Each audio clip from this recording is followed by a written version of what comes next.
All right, let's do one more code along with making this Madlib web page here, practicing our HTML and CSS skills. And again, once we learn JavaScript, we'll add a event listener to this button so that we can get these inputs and generate the Madlib result dynamically. But first, HTML and CSS. So again, building this, we're just going to do that fixed, centered fixed with content, that layout. Looks like a heading, an HR, two level 2 headings, paragraphs. This is a list, a button. Do this as a paragraph with a border and some padding. So let's get it done. Okay, so make a new project here. I'm actually going to go to my REPLs so I can go into my folder and make sure I create it in here. And we'll call this Madlib. Okay, and hopefully we'll see if we can get this done in 2 videos. We'll do this one as the HTML and then go from there. So once again, I'll just clean up the script for now. We'll add it again later once we do our JavaScript. Let's add this title here. We'll call it Madlib. And then let's get to our visible content. Auto format. Okay, so in H1, my main heading just said Madlib.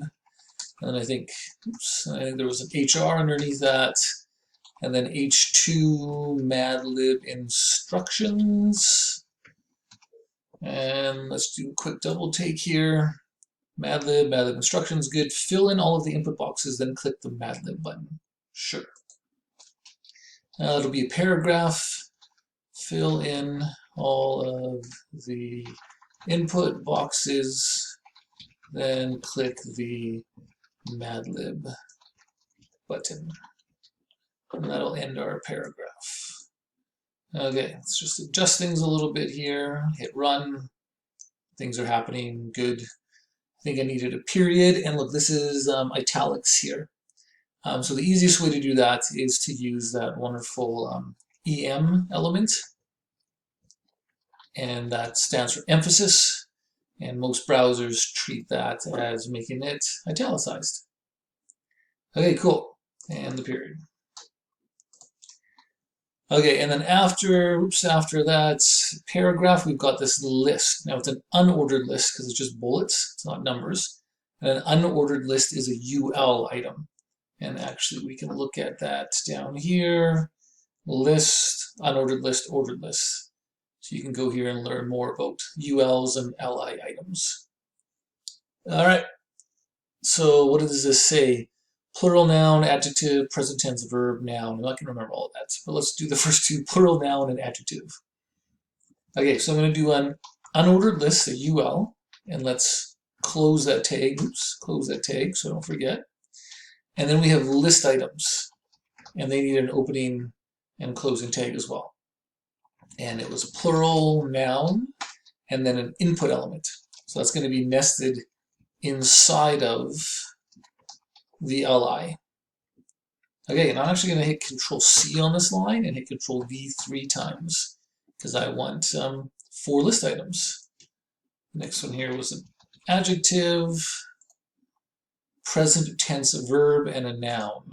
Okay, present tense verb, and then just a regular old noun. Doesn't have to be plural.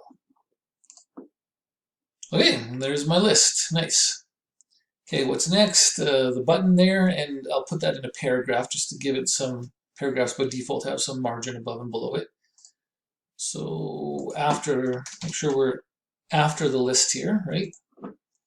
We'll do another paragraph, /p, lowercase p, there we go. And then this will just have a button inside of it. And in here, what did it say? Just Madlib?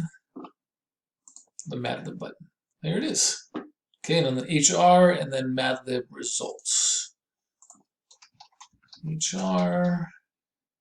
Let's do a space here. H2 is kind of a new section, right? Here we have the Madlib instructions, the main heading, Madlib instructions, and then Madlib results. And then in here we'll have a paragraph. This is a bit of a bigger paragraph, so I'm going to not put it all in one line like that, have it separated, and we'll see if I can remember this. There are too many blank on this blank airplane. I screamed, something like that. Exclamation mark, comma, I screamed. Somebody has to blank on the blank to solve this problem. On this airplane, I screamed. And then quotes again. Somebody has to blank, oops, plus blank on the blank to solve this problem. Typing too fast. Okay, run that. All right. And when we do the JavaScript version of this, we obviously would leave this empty because we don't want to give away what the Madlib is, right? The whole point is that the user can type in stuff, hit Madlib, and then the story will be revealed. But I wanted to have the text in here so that we could style it. And then when we get to the JavaScript, we'll just empty it out. Okay. Anyway, I think that's essentially the HTML. I find it funny sometimes, like, HTML is actually pretty easy, right? Here's all these contents. The CSS is where it gets a little more tricky and a little more finicky, trying to adjust things and make it look how you want. But let's stop the video there. We've got our nice HTML all set up, and we'll do the CSS in the next video. Okay, hope that made sense. Take care, and we'll see you on the next one.